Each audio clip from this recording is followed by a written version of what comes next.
আবারও ইসরায়েলি বাহিনীর উপর ভয়াবহ হামলা চালিয়েছে হিজবুল্লাহ।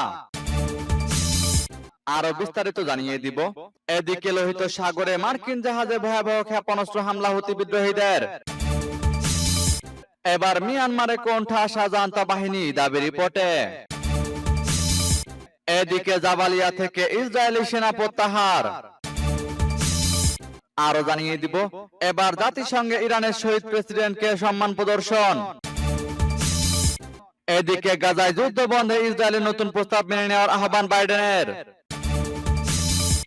এবার চীনকে ফিলিপাইনের প্রেসিডেন্টের হুঁশিয়ারি।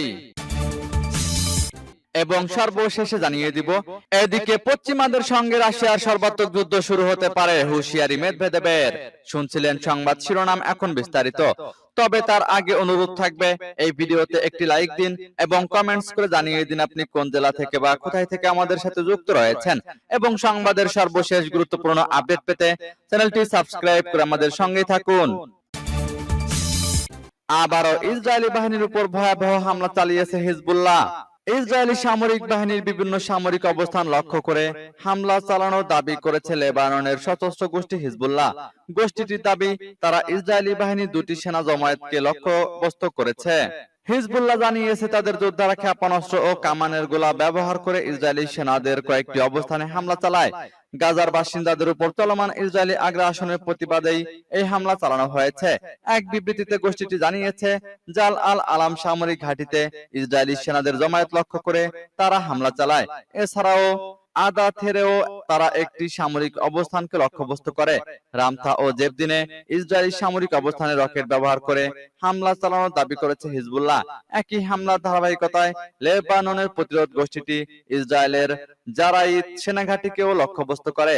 এই হামলায় তারা কামানের গোলা ব্যবহার করার কথাও জানিয়েছে। এছাড়াও আরো কয়েকটি ইসরায়েলি লক্ষ্যবস্তুতে সরাসরি আঘাত হানার দাবি করেছে হিজবুল্লাহ, যদিও ইসরায়েল এ বিষয়ে কোনো মন্তব্য করেনি। দুই পক্ষের কেউই ক্ষয়ক্ষতি সম্পর্কেও কোনো ধারণা দেয়নি, সূত্র প্রেস টিভি। এদিকে লোহিত সাগরে মার্কিন জাহাজে ক্ষেপণাস্ত্র হামলা চালিয়েছে হুতি বিদ্রোহীরা। লোহিত সাগরে মার্কিন জাহাজে ক্ষেপণাস্ত্র হামলা দাবি করেছে ইয়েমেনের অস্ত্রধারী গোষ্ঠী হুতি আন্দোলন। টেলিভিশনে সম্প্রচারিত এক বিবৃতিতে হুতি সামরিক মুখপাত্র ইয়াহিয়া সারি বলেন, লোহিত সাগরে মোতায়েন বিমানবাহী রণতরী আইজেনহাওয়ার লক্ষ্য করে ক্ষেপণাস্ত্র হামলা চালানো হয়েছে। সারি জানিয়েছে, ইয়েমেনের 3টি প্রদেশে যুক্তরাষ্ট্র ও যুক্তরাজ্যের যৌথ হামলায় অন্তত 16 জন নিহত হওয়ার প্রতিশোধ হিসেবে এই হামলা চালানো হয়েছে। এদিকে ইয়েমেনে যুক্তরাষ্ট্র ও যুক্তরাজ্যের যৌথ হামলায় নিহতের সংখ্যা বেড়ে 16 জনে দাঁড়িয়েছে এবং অন্তত 35 জন আহত হয়েছে বলে জানিয়েছে হুতি সমর্থিত আল মাসিরা টেলিভিশন। সানা হুদাইদা ও তায়েজে হুদাইদা রেডিওর একটি ভবন সহ বিভিন্ন এলাকায় এসব হামলা চালানো হয়। এতে বেশ সামরিক লোকজন নিহত হয়। নাম প্রকাশে অনিচ্ছুক মার্কিন কর্মকর্তারা বার্তা সংস্থা অ্যাসোসিয়েটেড প্রেসকে জানিয়েছেন, ক্ষেপণাস্ত্র, উৎক্ষেপক এবং কমান্ডো অ্যান্ড কন্ট্রোল সাইট সহ হুতিদের সামরিক স্থাপনা লক্ষ্য করে এসব হামলা চালানো হয়েছে। এর আগে যুক্তরাজ্যের প্রতিরক্ষা মন্ত্রণালয়ের এক বিবৃতিতে বলা হয়, ঝুঁকি হ্রাস করতে সতর্কতার সঙ্গে এসব হামলা চালানো হয়েছে। লোহিত সাগর পণ্য ও জ্বালানি তেল পরিবহনের জন্য বিশ্বের অন্যতম গুরুত্বপূর্ণ বাণিজ্য পথ। হুতিরা বলছে, চলমান যুদ্ধে ফিলিস্তিনিদের সমর্থন জানাতে তারা লোহিত সাগরে ইসরায়েলের সঙ্গে যোগসূত্র থাকা জাহাজে হামলা চালাচ্ছে। গত 7 অক্টোবর ফিলিস্তিনের সশস্ত্র গোষ্ঠী হামাস ইসরায়েলের দক্ষিণ অঞ্চলে হামলা চালায়। এরপর থেকে ইসরায়েল গাজায় নির্বিচারে হামলা চালিয়ে যাচ্ছে।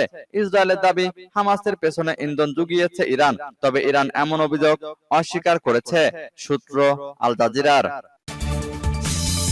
এবার মিয়ানমারে কোণঠাসা জান্তা বাহিনী দাবি রিপোর্টে। মিয়ানমারে অভ্যুত্থান বিরোধীদের চাপে কোণঠাসা হয়ে পড়েছে জান্তা বাহিনী। এতে করে বেশিরভাগ আন্তর্জাতিক সীমান্তে প্রবেশের অধিকার সহ বিস্তীর্ণ অঞ্চলের উপর নিয়ন্ত্রণ হারিয়েছে তারা। ফলে দেশটির জাতিগত সশস্ত্র গোষ্ঠীগুলোর অবস্থান আরো শক্তিশালী হচ্ছে। দেশটির গৃহযুদ্ধ মূল্যায়ন করে বৃহস্পতিবার প্রকাশিত দুটি প্রতিবেদনে এমন চিত্র উঠে এসেছে বলে রয়টার্স জানিয়েছে। 2021 সালের ফেব্রুয়ারিতে গণতন্ত্রপন্থী নেত্রী অং সান সু চির নেতৃত্বাধীন নির্বাচিত সরকারকে হটিয়ে ক্ষমতা দখল করে মিয়ানমারের সামরিক বাহিনী। তারপর থেকে 5.5 কোটি জনসংখ্যার দেশটিতে অশান্তি বিরাজ করছে। সামরিক অভ্যুত্থানের পর দেশ জুড়ে শুরু হওয়া প্রতিবাদ নির্মমভাবে দমন করে জান্তা সরকার। দমন পীড়নের শিকার আন্দোলনকারীরা ও সুচির দলের নেতা কর্মীরা অস্ত্র তুলে নিয়ে সশস্ত্র প্রতিরোধ গড়ে তোলে। তারা দেশের বিভিন্ন অঞ্চলে আগে থেকেই সামরিক বাহিনীর বিরুদ্ধে সশস্ত্র লড়াই চালিয়ে জাতিগত বিদ্রোহীদের সঙ্গে যোগ দেয়। এই সম্মিলিত বাহিনী কয়েক দশকের মধ্যে দেশটির সামরিক বাহিনীর জন্য সবচেয়ে বড় চ্যালেঞ্জ হয়ে উঠেছে। এদিকে জাবালিয়া থেকে ইসরায়েলি সেনা প্রত্যাহার। টানা হামলা আর ধ্বংসযজ্ঞের পর গাজার জাবালিয়া থেকে প্রত্যাহার করা হয়েছে ইসরায়েলি সেনাদের। বিধ্বস্ত এলাকায় ফিরতে শুরু করেছেন বাসিন্দারা। বেরিয়ে আসছে ক্ষয়ক্ষতির ভয়াবহতা। জাবালিয়া শরণার্থী শিবির থেকে বেরিয়ে আসছে একের পর এক মরদেহ। এ পর্যন্ত উদ্ধার করা হয়েছে 30টি মরদেহ। এর মধ্যে 22 জন একই পরিবারের। ধ্বংস স্তূপে পরিণত হওয়া শহরে নিজেদের বাড়িঘর খুঁজছেন বাসিন্দারা। 2 সপ্তাহের বেশি সময় ধরে জাবালিয়ায় জোরদার স্থল অভিযান চালিয়েছে তেল আবিব। হয়েছে বিমান হামলাও। প্রতিরোধের চেষ্টা করেছে হামাস যোদ্ধারাও। ইসরায়েলের প্রতিরক্ষা বিভাগ আইডিএফ জানিয়েছে, অভিযান চলাকালে জাবালিয়া থেকে উদ্ধার করা হয়েছে 7 জিম্মির মরদেহ। অঞ্চলটিতে তাদের তৎপরতা শেষ এবং গাজার অন্যান্য অংশে অভিযান শুরুর কথাও জানিয়েছে। এবার জাতিসংঘে ইরানের শহীদ প্রেসিডেন্টকে সম্মান প্রদর্শন। বৃহস্পতিবার নিউ ইয়র্কে জাতিসংঘের সাধারণ পরিষদে ইরানের হেলিকপ্টার দুর্ঘটনায় প্রেসিডেন্ট সাইয়েদ ইব্রাহিম রাইসি, পররাষ্ট্রমন্ত্রী হুসেইন আমির আব্দুল্লাহিয়ান এবং অন্যান্য শহীদদের স্মরণ সভা অনুষ্ঠান অনুষ্ঠিত হয়েছে।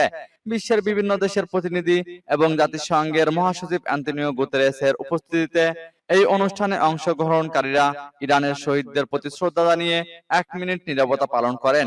জাতিসংঘের সাধারণ পরিষদের সভাপতি ডেনিস ফ্রান্সিস এই অনুষ্ঠানে বলেছেন, প্রেসিডেন্ট সাইয়েদ ইব্রাহিম রাইসির স্মৃতির প্রতি শ্রদ্ধা জানানো আমার কর্তব্য, যিনি 19 মে হেলিকপ্টার দুর্ঘটনায় মারা যান।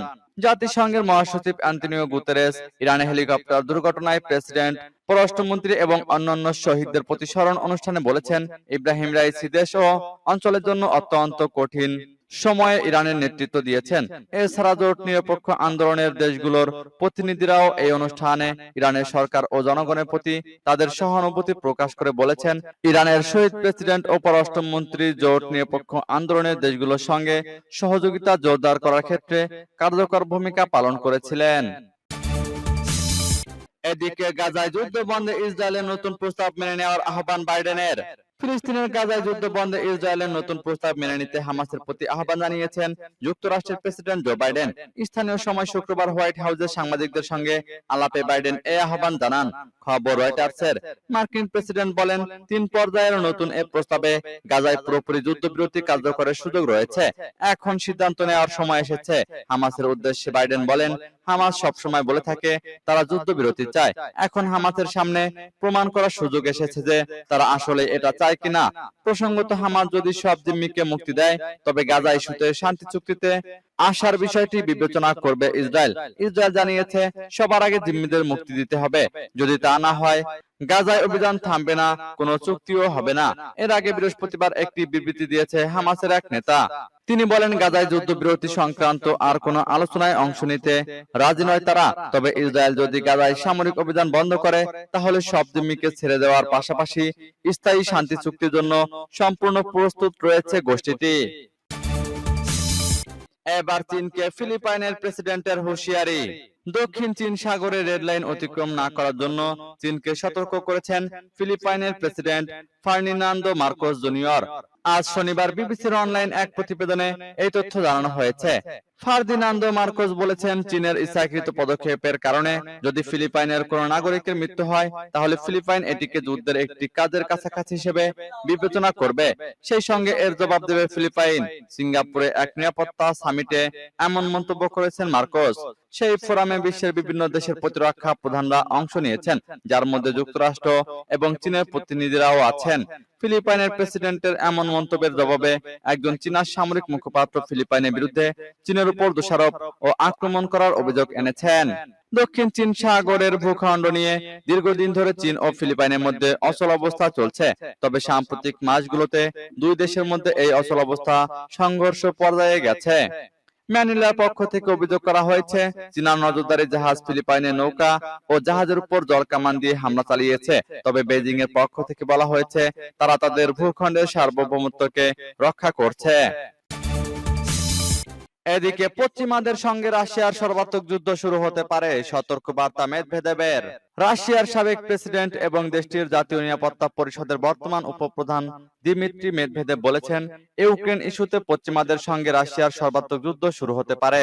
তিনি বলেন ইউক্রেন যুদ্ধে রাশিয়ার পক্ষ থেকে কৌশলগত পরমাণু অস্ত্র ব্যবহারের সম্ভাবনা নিয়ে যে কথা বলা হয়েছে তা মোটেই কথার কথা নয়। বার্তা সংস্থা রয়টার্স জানিয়েছে রাশিয়ার ভেতরে বিভিন্ন লক্ষ্যবস্তুতে হামলার জন্য আমেরিকা ও জার্মানির অস্ত্র ব্যবহারের ব্যাপারে ইউক্রেনকে অনুমতি দেওয়ার পর মেদভেদেব এই হুঁশিয়ারি উচ্চারণ করলেন।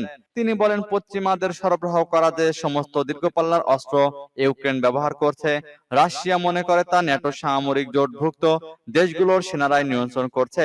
এটা কোনোভাবেই সামরিক সহযোগিতা নয়, বরং আমাদের বিরুদ্ধে তাদের যুদ্ধে অংশগ্রহণ।